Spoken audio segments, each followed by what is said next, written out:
उत्तर प्रदेश के बलिया में 7 जुलाई 1934 को जन्मे केदारनाथ सिंह अपने समकालीन कवियों में सबसे महत्वपूर्ण हैं। प्रतिबद्ध कविता के हिमायती केदारनाथ सिंह को अज्ञेय ने अपने तीसरे सप्तक में स्थान दिया था।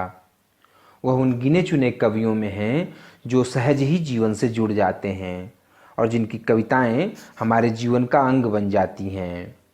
वह ग्रामीण और शहरी दोनों संस्कार से आप्लावित कवि हैं। सन 1989 में अकाल में सारस के लिए उन्हें साहित्य अकादमी और 2013 में ज्ञानपीठ पुरस्कार से सम्मानित किया गया था। कथा वार्ता में प्रस्तुत है केदारनाथ सिंह की प्रसिद्ध कविता पूस की रात पुनश्च।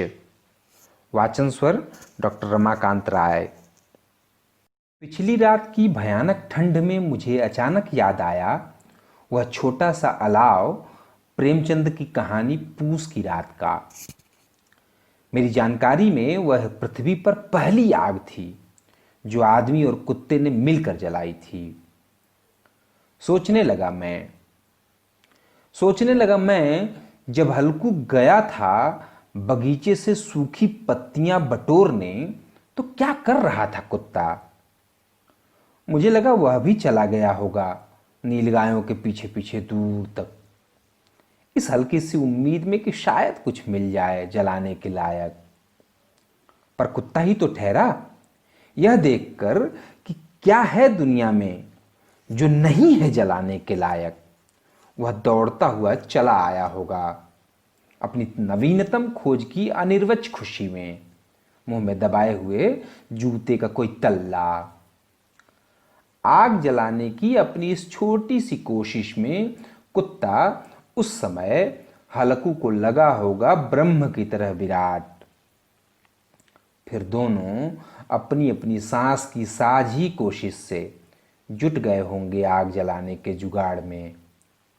और जब आग से उठी होगी पहली लपट और हलकू ने कुत्ते के सामने रखी होगी उसे फलांगने की चुनौती, तो कहानी चाहे जो कहती हो, कुत्ता जरूर गुर्राया होगा हलकू की ओर देखकर, मानो यह कहने की कोशिश में कि मेरे मालिक, मेरे आका, यह तो सरासर जुल्म है। पर ठीक उसी समय कुत्ते को हलकू पर आया होगा सबसे अधिक प्यार और वह दौड़ने से पहले ही हो गया होगा परास्त। खेल में परास्त होना आदमी से अधिक जानता है कुत्ता, सो उसने अदबदा कर रख दिए होंगे अपने कीचड़ से सने पंजे हलकू के कंधों पर और कहीं अपने ही भीतर फिर से हो गया होगा थोड़ा और परास्त।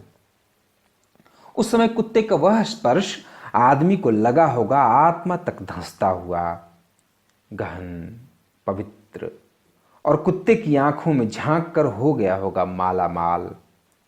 फिर दोनों अलाव की बची हुई राख के किनारे एक दूसरे की देह की धीमी धीमी आंच को तापते तापते हो गए होंगे निढाल और सो गए होंगे धीरे से।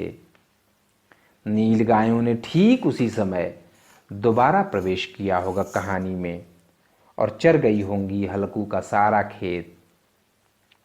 फिर अपने अपराध की सरलता में जाकर खड़ी हो गई होंगी किसी बबूल के नीचे जुगाली करती हुई, मानो प्रार्थना करती हुई कि हे ईश्वर, हमें क्षमा करना, हम नहीं जानते कि हमने क्या किया है। तो पाठकगण, इस तरह खत्म हुई 20वीं शताब्दी के एक पूस के महीने की वह लंबी अथाह महाभारत जैसी रात।